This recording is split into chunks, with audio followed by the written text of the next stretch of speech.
Bonjour et bienvenue dans Météo du Bitcoin, la dernière de la semaine. Nous sommes le vendredi 30 août 2019 et c'est le week-end qui approche. La bonne nouvelle, c'est que les week-ends sont parfois des instants de verdure dans un monde de rougeur, hein.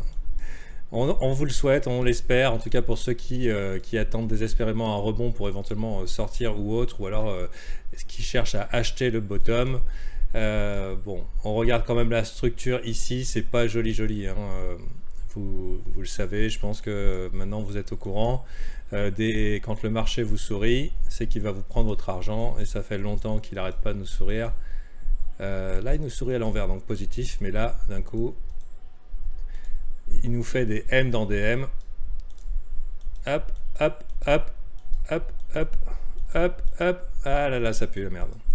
Et pour la blague, je dis souvent que nous avons un vomiting camel centipede, ça veut dire un chameau qui vomit dans un chameau qui vomit. Ça risque de vomir beaucoup.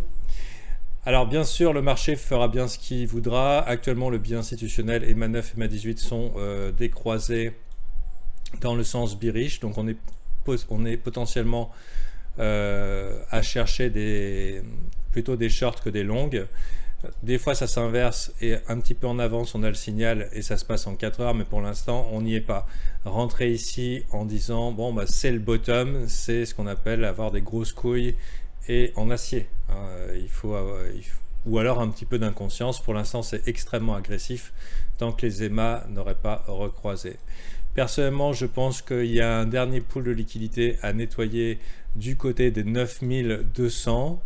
Là où j'ai mis mon alerte, je pense qu'à partir de ce moment-là, tous les longues en levier seront nettoyés. Ce qui tomberait, hein, et j'en avais déjà parlé ici, les chandelles, les mèches font des putains de location pour les entrées. Ça serait pas étonnant de voir un dernier flush avec, alors je sais pas s'il va vraiment s'arrêter à 9200, mais en tout cas dans les 9200 avec un risque récompense assez serré, ça peut être une bonne idée de trade. Là aussi, on peut considérer que le risque récompense est assez élevé si on place notre stop ici comme tout le monde là, à condition bien sûr qu'on ne se fait pas bust, parce que maintenant ça devient vraiment juteux. Je dirais même que ça serait presque inconscient d'avoir mené ce marché jusque-là sans trigger ces stops-là. Pour moi, c'est les prochains sur la liste, et quand on voit aussi le trou dans le volume profile, comme on voit ici, c'est pas du tout harmonieux, il manque clairement des volumes et on devrait théoriquement passer pas mal de temps là-dedans. Donc ça, c'est bien sûr l'avenir qui nous le dira. On a aussi cette zone de baston, là où il y a le point de contrôle qui fonctionne comme un aimant. Voilà, il y a quand même beaucoup d'indicateurs qui disent que ça descend.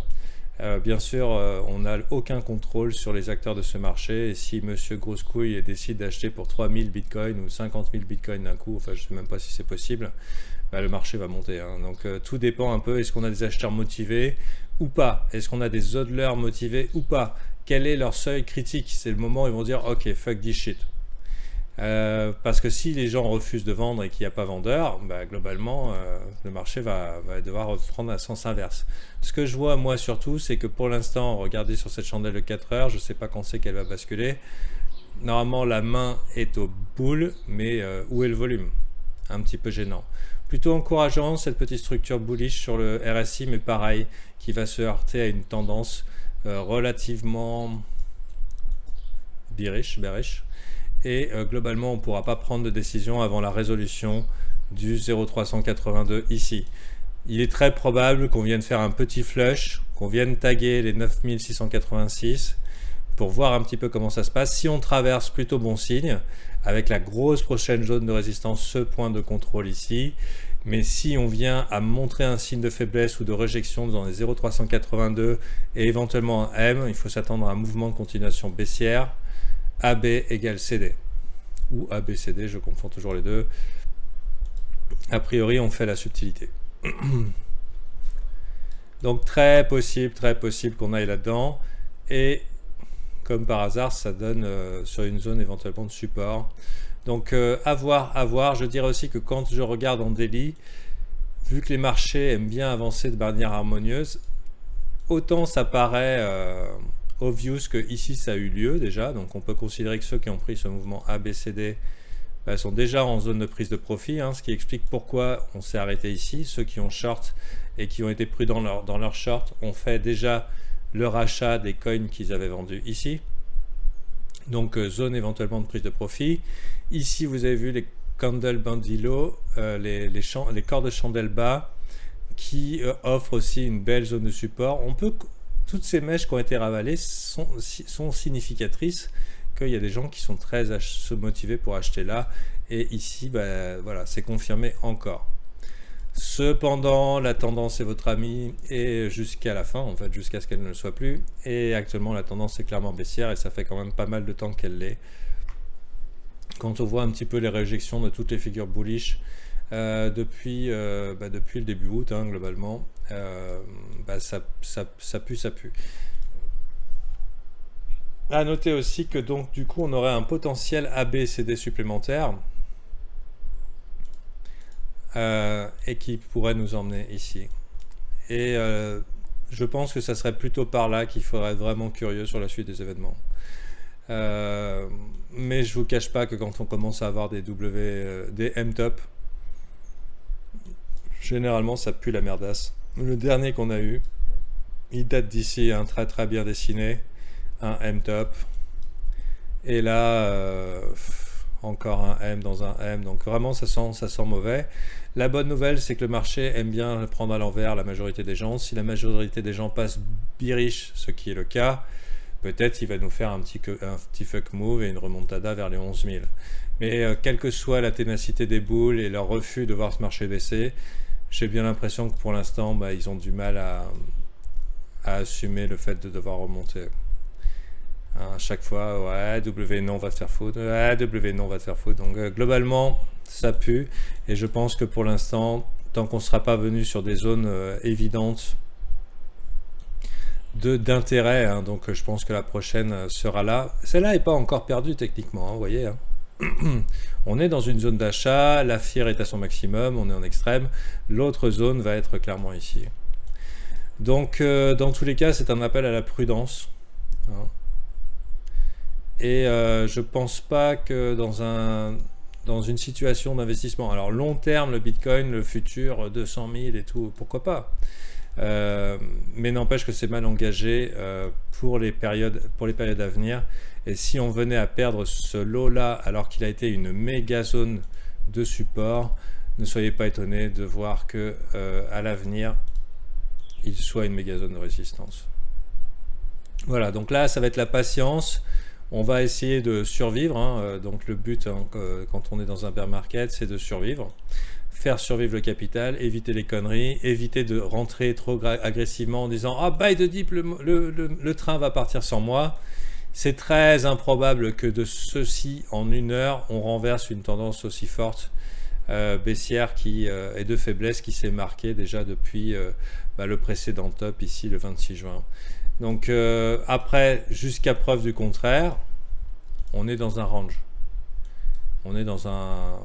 Jusqu'à preuve du contraire, on est dans un range qui est celui-là, jusqu'à celui-là. Pourquoi pas? Et dans ce cas-là, les traders de range seraient enclins à vouloir chercher une entrée ici. Par contre, c'est extrêmement agressif ici. Aucune structure, aucun signal, aucune divergence, que ce soit en MACD. Alors là, oui, potentielle divergence, mais non confirmée. Et surtout, où sont nos W? Où sont nos double bottom? On pourrait voir en 4 heures un se confirmer ici. Est-ce qu'il y a une divergence pour accompagner? Malheureusement, non, pas du tout. Aucune divergence, donc on pourrait laisser penser à simplement un petit dead cat bounce. Et que ce soit 0,382 ou 0,618, à mon avis, ce sont des opportunités de short. Voilà. Voilà, je vous la fais pas moon demain, quoi. Hein, ça puire. Donc voilà, quoi. Avec la grosse zone ici maintenant de résistance qui a été, qui correspond à la perte et le combat de ces dernières semaines. Donc ça va être chaud. Donc faites gaffe à vos culs. Bien sûr, c'est quand tout le monde est bear qu'on veut du bull. Est-ce que on n'est pas chez même crypto? Bah si, c'est que lui, il est grosse boule dans le Bitcoin. Moi, je suis un petit joueur à côté. Donc forcément, forcément, quand tu es tige joueur, la valeur fiat a plus d'importance que la valeur Bitcoin. J'ai bien l'impression que pour lui, la valeur fiat a plus d'importance que la valeur Bitcoin ici, mais pour ce qui est des Bitcoin maximalistes, ceux qui sont des baleines qui ont 50, 100 Bitcoin, ou même une vingtaine, à ce stade, leur intérêt est peut-être plus de trader des alts et d'augmenter leur stack, plutôt que de simplement essayer d'augmenter leur stack de dollars USD. Alors que moi, j'en suis encore au stade où je m'intéresse encore à mon compte fiat. Donc pour l'instant, du coup, ça m'inquiète. Je suis pas serein en voyant ce marché dégueuler. Et à mon avis, tous ceux qui sont rentrés là, comme tous ceux qui sont rentrés là, rentrent avant confirmation et seront punis pour ça.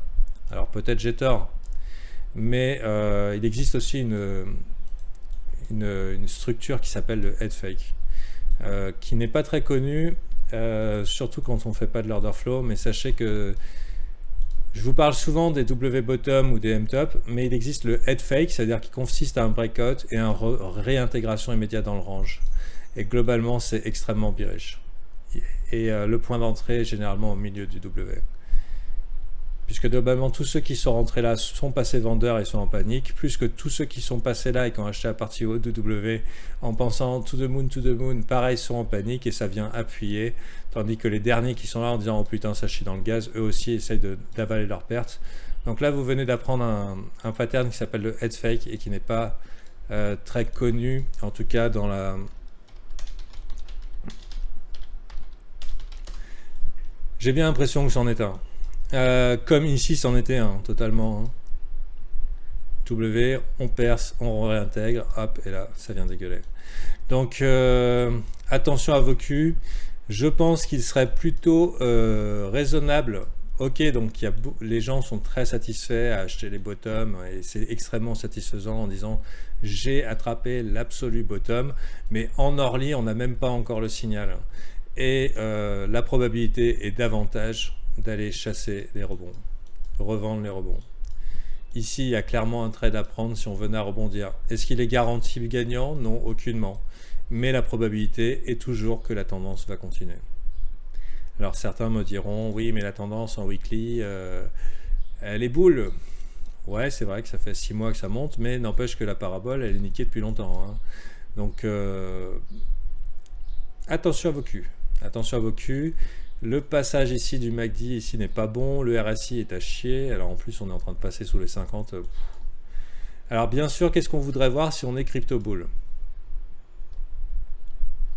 Bah là c'est mal engagé. Hein. Il n'y a aucun pattern de reversal possible avec ce que je vois ici.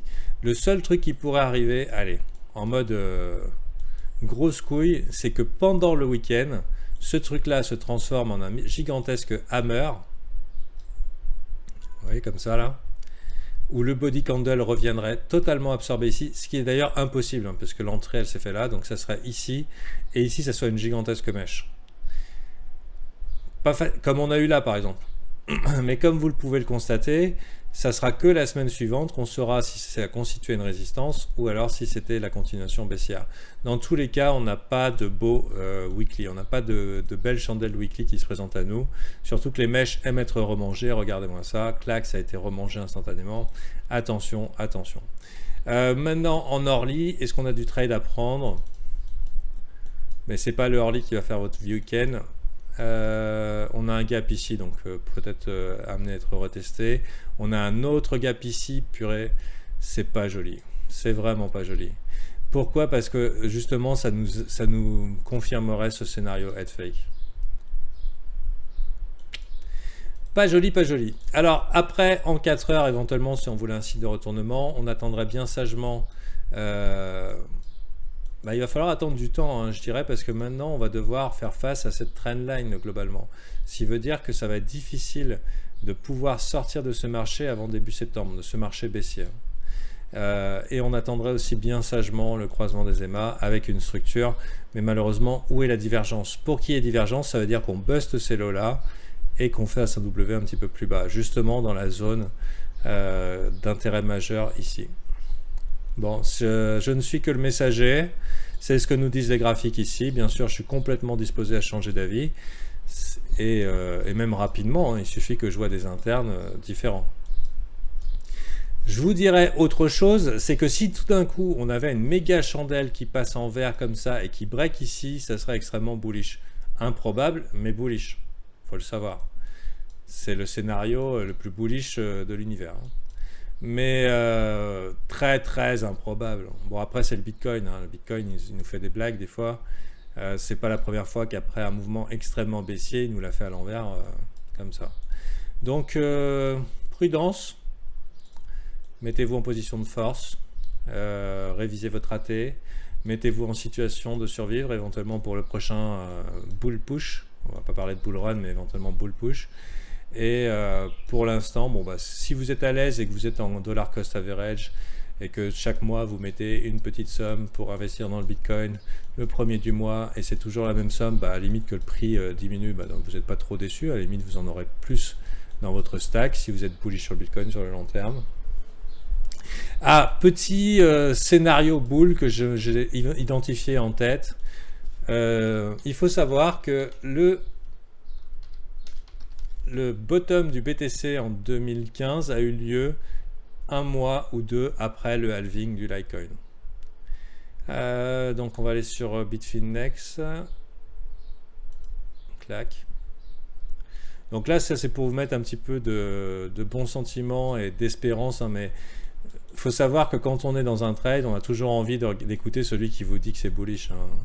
Donc sachez-le, le halving du Litecoin en 2015, capitulation le 26 août. Donc on est dans ces zones de capitulation et aussi freebie de la semaine. Hein. Le Litecoin n'est pas loin de capituler. Il y a du chemin encore, il y a du chemin. Généralement, si vraiment vous voulez être dedans, on va attendre. On arrive dans la zone de rechargement. Allez, un bon petit tirage de sparadrap, ça serait pas mal pour annoncer une capitulation du Litecoin. Vous avez vu le point de contrôle ici, le test du W ici, de la structure du double bottom qui est un weekly W. En tant qu'investisseur, c'est ça qui nous intéresse. On veut voir des W en weekly. Si vous savez ça, vous savez déjà si votre banquier vous encule au moment où il vous fait investir. On n'investit pas des lignes verticales, on achète des weekly W et on vend des weekly M. Donc vous passez votre échelle de semaine et déjà vous savez si le banquier vous fait rentrer dans un truc pourri ou pas. Simplement en connaissant de l'aide de la FEB. Elle n'est pas magique un petit peu cette information? Hop, je bois un petit peu. Donc pour revenir au Litecoin LTC USD, on va retourner sur Bitfinex. Donc ça correspondait à fin août la capitulation et la bonne nouvelle dans tout ce bordel, c'est que cette capitulation du Litecoin a montré un bottom pour le Bitcoin, littéralement. 17 août, voilà, ça correspondait aussi. Ça serait quand même génial hein, qu'en fait on soit dans le dernier flush des petites mains, enfin des mains faibles, des weak hands, et que ici on marque un bottom. Ça serait super. Attendons quand même un bon W. Attendons un beau W avant d'être ultra bull. Surtout quand on voit des weekly M. Donc voilà. Personnellement, je suis enclin à cause de ce weekly M à penser qu'on va continuer à dégueuler vers le bas et que ça risque de durer longtemps. Et comme la tendance était notre ami ici et qu'en dépit de bon sens et des bad news, ça a continué à monter, on peut considérer que bon, bah, si on pète ce swing là, en dépit des good news, ça risque de continuer à dégueuler. Donc accrochez-vous à vos slips et plein de bonnes choses à vous. Et je vous souhaite un bon week-end. Allez. Clac.